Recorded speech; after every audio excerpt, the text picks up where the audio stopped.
Hey everyone, it's Colin. How's it going? Kids growing up in the 80s and 90s likely remember the stigma of being a geek. But these days, it's not only acceptable, but in some cases encouraged, if not cool, to have an interest in geeky topics. So, what changed?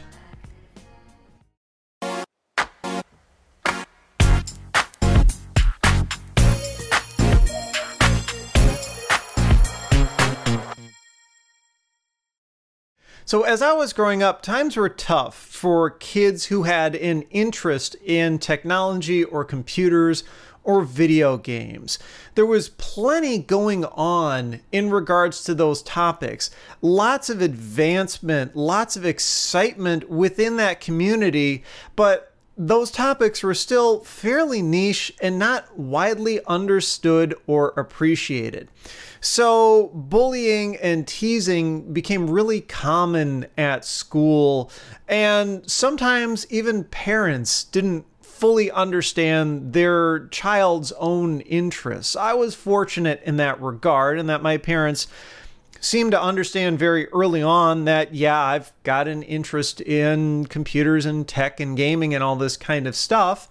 And they were open-minded enough to let me just run with it. But other times, parents didn't necessarily encourage their kids to follow those passions. They wanted them to take a more traditional path, basically do what they did when they were kids.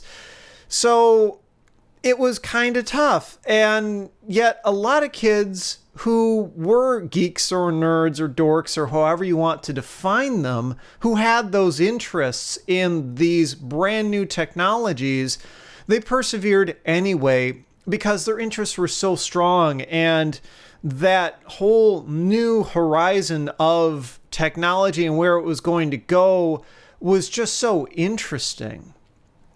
Yet something changed over time. And nowadays, video games and technology, they're just everywhere. It's no longer the point where you have to go to a special store to buy parts or accessories or software, or to really have to work hard to seek out other people who have those same interests if you want more information or just want to connect. A lot of technology is so commonly available, and so many people know a decent amount about it, if not really deep depth knowledge about it, that it's just prevalent in our society. And it's not just certain people who are getting into it. It's folks from all walks of life who have really become engaged in technology in one way or another. Maybe not as deep as some others, but everyone at this point in, I would say, modern society generally gets technology and what it's capable of and what its impact has been. So it's become socially acceptable to be interested in those sorts of technologies. And it's not just socially acceptable, but it's seemingly no different than maybe someone else who's interested in another mainstream kind of interest, like sports or fashion or music or art or something like that. It's not just something that's being tolerated, but it's something that's been fully accepted into society. And this is something that I've talked about in other podcast episodes because it does have real-world ramifications on not just the people who use the technology, but where the technology itself is being used and its future. But in this episode, I wanted to go a little bit deeper into why I think we went through this shift.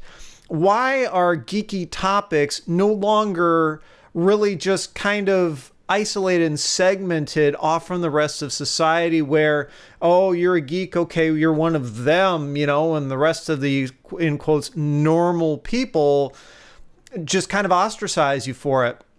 Why has it become so involved and embedded in our society? So I figured I'd go through some of my thoughts on this one. I don't think there's necessarily any really firm answers to any of this, but it's something that I've been kind of rattling around in my head for a while, and I think I've come up with a few good ideas as to what brought this all about.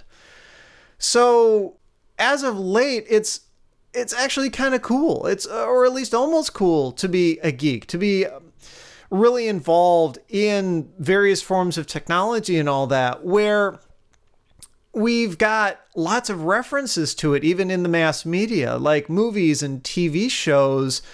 And then even more towards kind of the online and internet realm, a large number of the most popular YouTubers and social media influencers, as much as I don't really like that term, have gotten to the size that they're at, have gained their popularity and their success by covering gaming and technology. I mean, you look at arguably the biggest YouTuber out there, PewDiePie. How did he get to where he's at? Well, part of it is he's got crazy antics going on his channel, for better or for worse. But what did he do with those antics? He played video games. I'm not sure that that would have been the case. Like, if YouTube somehow existed in the late 80s or early 90s, I don't think the most popular person on a platform like that would have gotten to their position by playing video games or being involved in computers. It would have been a more mainstream kind of topic. It would have been a famous musician or a famous athlete or something like that. Not necessarily somebody who sits there and plays video games and says funny things while doing it, although PewDiePie has also said some very not funny things in the process, but that was another podcast topic that we covered a while back. Anyway, so when did all of this change? Well, I think it's hard to nail down a specific date or even a relatively narrow time range when all of these changes started to happen, when it went from being geeks are these outcasts to being geeks are acceptable and then cool. But I really do feel like it started to shift maybe in the late 90s and then really took hold in, say, the early to mid 2000s. The shift to geek culture being trendy or popular came later, and I see that as being more of a 2010s kind of a thing. Maybe around 2014, 2015, perhaps a bit earlier than that. Again, it's kind of hard to say, but we definitely went through this progression. It wasn't an overnight switch from you're a geek and I'm going to give you a hard time about it on the playground as kids to, oh, you're a geek, that's super cool, let's hang out. It was this long gradual transition from I'm going to give you crap to I'm going to accept you to, hey, that's actually kind of cool, can I join you? And I think that span was over the course of maybe 15, 20 years, which is kind of scary to think that it's been that long since I was a kid as a geek, being given crap on the schoolyard. Anyway, so I should also note that in addition to this whole change with geeks going from acceptable to cool, I feel like there's also been maybe a shift in the usage of the terminology. I mean, in the 80s and 90s, I feel like the term geek or nerd or dork was much more tightly defined. It related to people who were very die-hard, almost exclusively into computers or gaming or other forms of technology like that. Very narrow scope. You know, if you were really, really into sports, you were not considered a geek. If you were really, really into music, you were not considered a geek. If you were really, really into watching movies or TV, you were not considered a geek back then. Now, I think the term geek and nerd and dork and however you want to define all of those has really broadened to the point where it really just kind of covers anyone who has an intense interest or passion in a particular topic. Generally maybe skewing towards topics related to technology, but I've heard of people being referred to as car geeks. And I think that's a totally acceptable way to use that term because they're just really big into their particular topic and they go deep into it, very knowledgeable about it. It consumes a lot of their time. Maybe it's part of their job. Maybe it's just a hobby to them, but it's broadened in scope.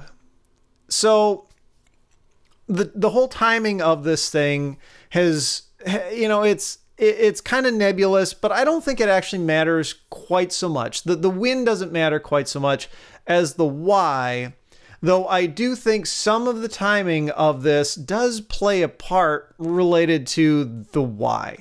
There are 3 reasons that I can at least think of off the top of my head as to why attitudes may have changed. The first thing is that the detractors of technology are now forced to use it. So you got to think about the way computers were used, say in the 80s and early 90s.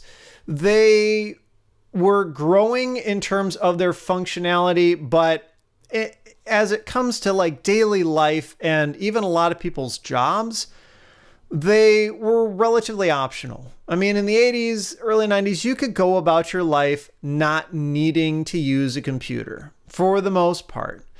Most people had jobs that were still fairly manual. I mean, you maybe had to use some forms of technology like a typewriter or a fax machine or whatever, but you didn't have to be a computer expert to hold down the average job during that time period. You didn't have to have a computer or be an expert in it in order to go about your daily life, to, you know, do your banking or your shopping or pay your taxes or anything else like that. You could largely get by without really needing to use that advanced of technology. So from kind of the psychological standpoint, a lot of people didn't necessarily understand that technology because they weren't being exposed to it very, very deeply. They weren't being forced to use it. And by that extension, because they didn't necessarily understand it and they weren't using it, it was easy for them to talk trash about it. And this holds true with both adults and kids, I think. You know, the kids like on the playground, I remember, you know, in say grade school, you know, maybe their families didn't have a computer, or maybe they didn't necessarily have that big of an interest in it because it wasn't that relevant to them, right? When we were, if you're a fellow Xennial like I am, growing up in the 80s and early 90s, not much homework when you were in grade school was done on a computer, right? It was, hey, you need to write an essay. Okay, you get out the paper and the pencil and you write it. Same thing with like your math homework or your history homework or whatever.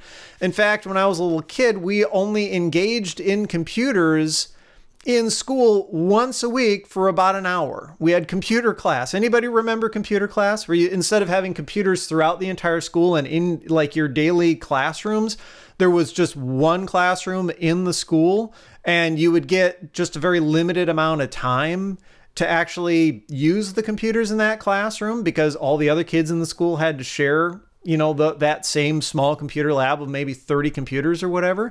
In my case, it was a bunch of Apple IIes, and we got an hour once a week to use them to play things like Number Munchers and Carmen Sandiego and all that. In fact, a funny story, I remember in that computer lab, it was something like 30 or 35 Apple IIas. They had the green screens, regular, you know, the monochrome green phosphor screens, but 2 of them, for some reason, had color displays. And when it was time for computer class, we had to line up in front of that classroom door before we could go in. And, you know, they'd want us to be all settled down and everything because, you know, the technology in that room was kind of expensive. They didn't want us all barging in there and trashing the place and, you know, maybe accidentally bumping into them and knocking something over on the floor, breaking it, whatever. But in line before computer class, we would just beat the shit out of each other to be the first 2 people in line so that we could get the color monitors to play, you know, Carmen Sandiego or Word Munchers or Oregon Trail or whatever. So, I mean, you know, in that era, even with kids, if you're not exposed to it that much, it's easy for you to talk trash to others who maybe are really interested into it because you don't fully understand or appreciate it. And so in the 90s, starting, say, maybe the mid-90s or so, computers began to advance to the point where they proved to be more and more useful in everyday life and then also with jobs. Like I remember we had an Apple IIc when I was a little kid growing up, and then in the 90s we got a PC and then later on a Mac. And when I was a little kid, on that Apple IIc in, say, the mid to late 80s, early 90s, it was mostly just playing games and kind of screwing around on the computer, right? But in the 90s, when we got the Windows PC and then the Mac, I actually started to use it for more productive things. Like instead of handwriting out essays, I would type them. That kind of stuff. I was able to do research. Like I remember with the Mac that we got, it came with an encyclopedia on CD-ROM. And that was really useful because you could search through it, and it included full color pictures and multimedia kind of information and all that. So if I was doing maybe a report for school on a particular topic, I didn't always have to go over like to the library and find, you know, that one particular encyclopedia volume or books about this particular topic.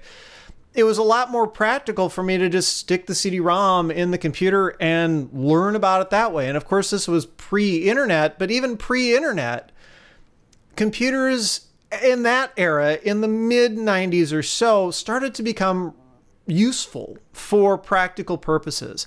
And especially in workplaces.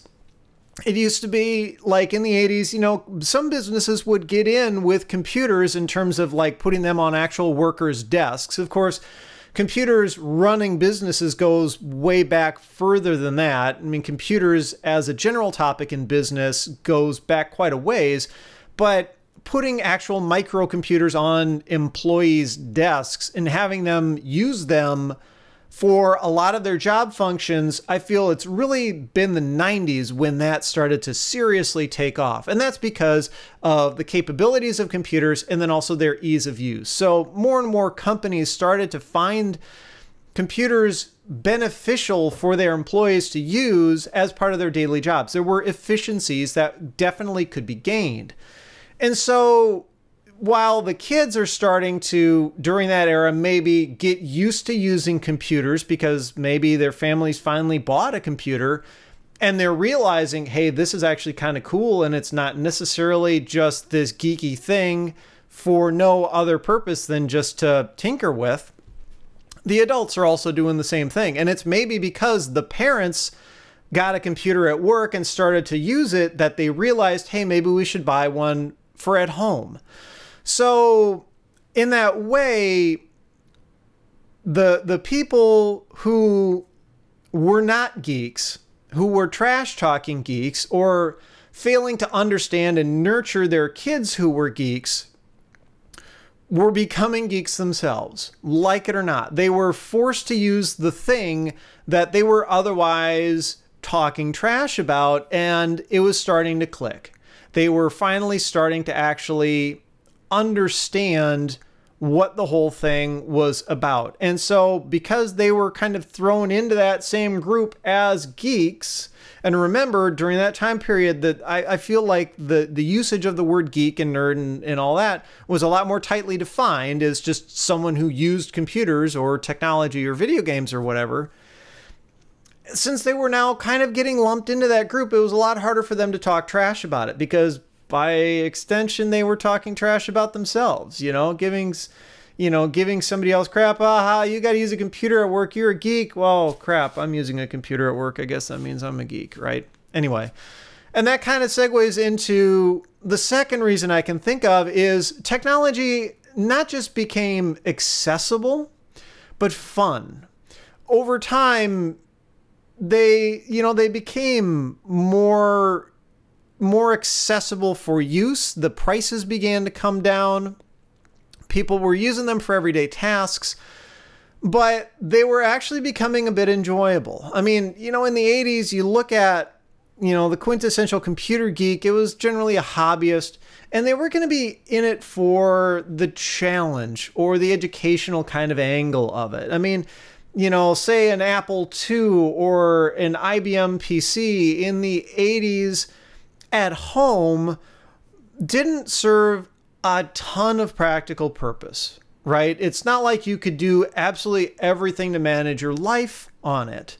For the most part, people who were really getting into computers starting in the late 70s and in through the 80s, they were doing it just because it was interesting and it was fun, regardless of whether it served any kind of practical purpose beyond the educational angle. It was the challenge of, hey, can I make this hardware do something it didn't do before? Or can I write a piece of software? Even if it was a really simple piece of software that just output the words hello world.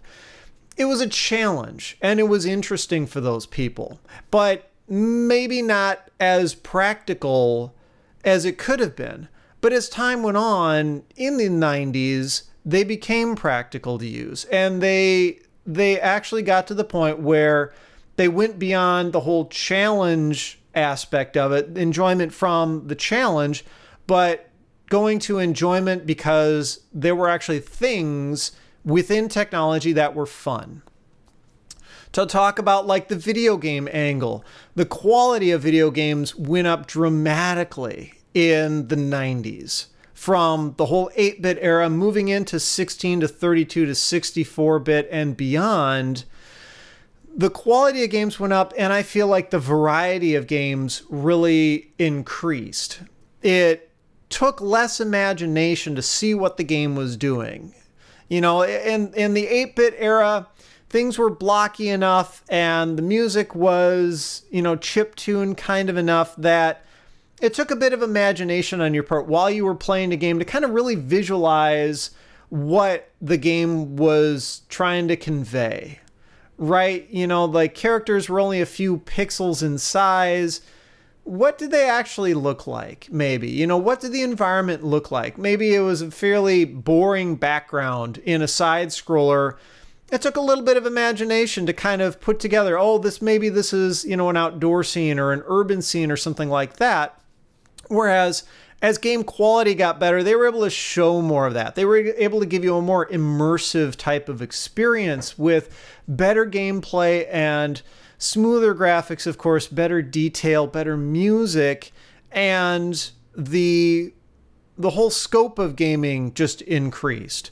And so because gaming just got better technically, I feel like more people wanted to get into it because maybe less imagination was needed. It seemed more like a movie or a TV show that you simply were in control of. So it got people who were, you know, otherwise previously maybe not so interested in games. It started to catch their attention. And I don't think this may be the thing that made video gaming as popular as it is today, but I don't want to downplay the impact of the Nintendo Wii.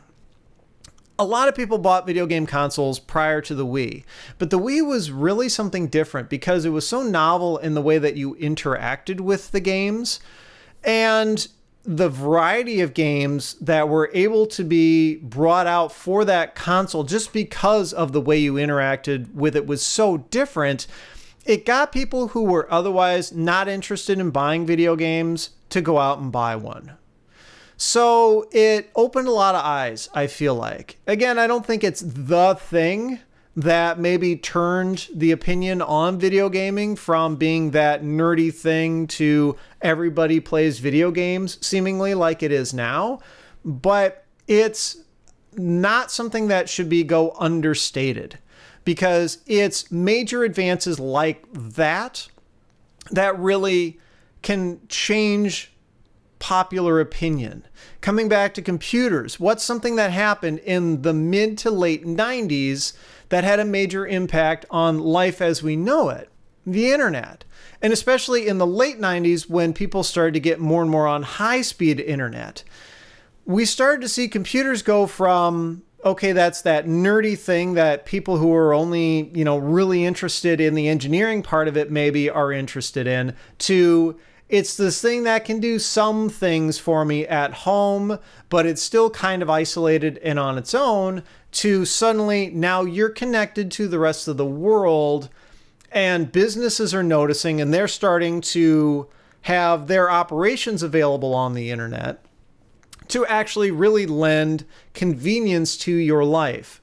Like, yeah, maybe you were previously able to do your taxes on a computer, but then you'd still have to print them out and mail them, and there'd be some traditional aspect to it. As time went on, suddenly now you can do your banking online, you can file your taxes online, you can buy things online.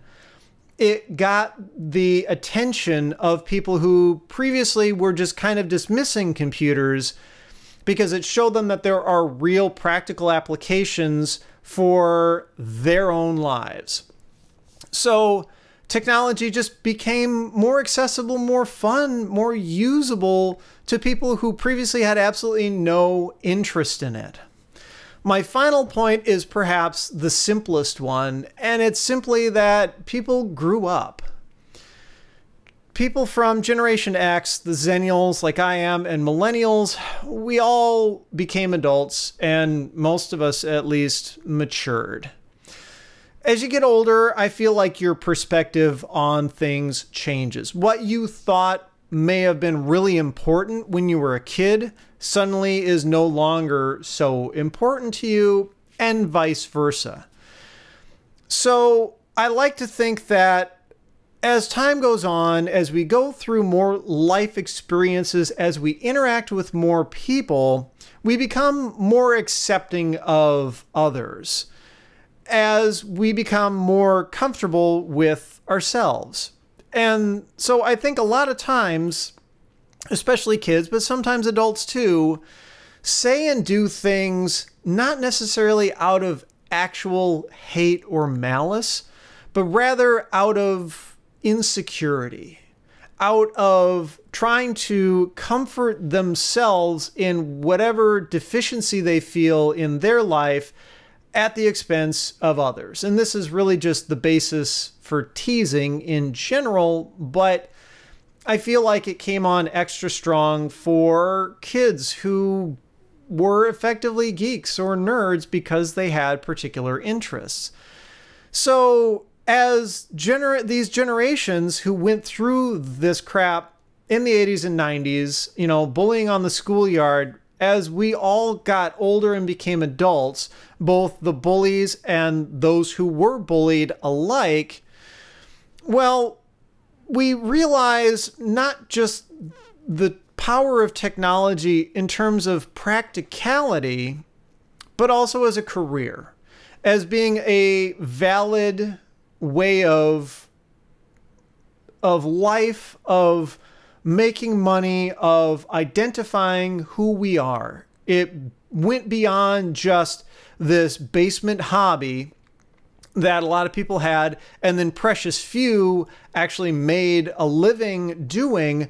It turned into, you know, you graduated from high school and you went to college, and it was actually a good thing that you would go and maybe get a degree in computer science, that you would go and actually get a job working in IT or software development or something like that, because people's minds were being changed.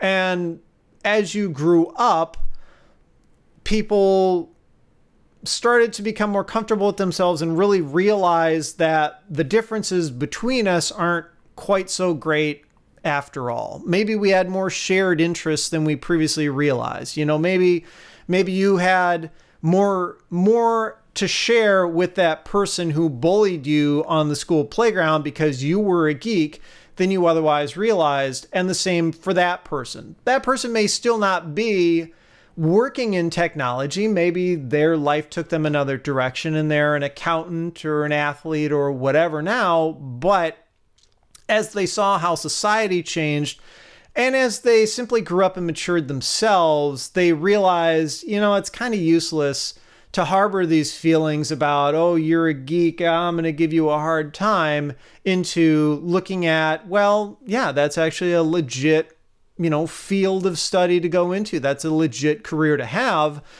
especially now that you look back on some of the major tech figures over time. I mean, Bill Gates, he was a nerdy kid when he was growing up. I mean, he kind of had to be, considering he got into computers and programming and all that kind of stuff.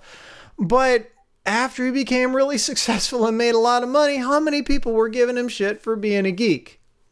I'd argue a lot fewer people were doing that, because he started to open people's eyes as to, yeah, okay, so there's some money to be had here. This is a legit field. This is something that's really going to take off. And you look at some of the other major tech figures. Steve Jobs was another big one. Mark Zuckerberg is a good modern example of it. Even Elon Musk. you look at these people and yeah, maybe as kids growing up, they were bullied, they were given a hard time because they had these very intense interests in technology, but they're laughing all the way to the bank now. So it kind of comes in a few different ways, but I feel like in general, just, you know, they grew up and we don't have to face those same attitudes anymore. And even beyond that, a lot of the people from those generations, Gen X, Zennials, Millennials, were not just becoming established in our careers and in our lives and settling down, you know, maybe buying a house, getting married, that sort of thing, but a lot of us are having kids. And those kids are not just being actively encouraged to be geeks, because it can be seen as another career option or whatever. You can make a decent amount of money. But even so far as there's been this major push in schools to fill in the previous deficiencies in that kind of education, the whole STEM or STEAM or whatever the acronym is today kind of movement of getting kids involved in science and technology, because there was not much of that when I was growing up. Like I said, I had computer class once a week. We maybe did a little bit of stuff in Logo, if you remember that, on the Apple IIs. We never got into any sort of classes about BASIC or other sorts of programming, even through high school. That just wasn't offered for me. If I wanted to go into formal education regarding computers, my first opportunity was in college in the early 2000s. Now, for some other kids, maybe they happen to live in more affluent areas or had bigger school districts who could get into some of that stuff sooner. But still, nowadays, we've got very, very young kids who are being exposed to all of this kind of stuff in a very positive way. And being shown that, look, this is the future. This is going to be involved in your life somehow. You might as well get ahead of it and at least incorporated it into, you know, the curriculum and into maybe your future plans, regardless of whether it's something you have this intense interest in or not. It's like technology education has kind of gotten to the point where it's as important as teaching kids math and language and arts and history, social sciences, that kind of stuff. So yeah, I mean, it really kind of cements the fact that technology is just here to stay. And by extension, so are geeks. Really, it just took everyone some time to figure that all out. So I'm curious as to your thoughts. If you're of the same generation as I am, which I imagine a lot of my viewers are, what are your experiences? What do you remember as a kid? Did you get bullied on the playgrounds because you were that geek? Was it hard for you to find other people to connect with, to talk about the same types of topics that you were interested in? And how did that change for you as time went on? Also, what do you think about today's current attitudes towards technology and geek culture in general? Has it just become this big mass market thing, or has it been more like a lot of people are finally able to express themselves the way they always did, but were afraid to previously because otherwise they might get ostracized? I'm just curious as to your thoughts, so be sure to leave them down in the comments below. Also, if you're interested in audio-only versions of these podcasts, I have them available as plain MP3 downloads for supporters on my Patreon page. As little as $1 a month gets you access. They're available as regular downloads, plus there's RSS feed support, so you can throw a private URL into the podcast player of your choice. And these episodes usually go up a few days before they appear on YouTube, so if you want to help support the channel, just something to think about. If you like this one, I would appreciate a thumbs up. Be sure to subscribe if you haven't already. You can follow me on Twitter and Instagram at thisdoesnotcomp. And as always, thanks for watching.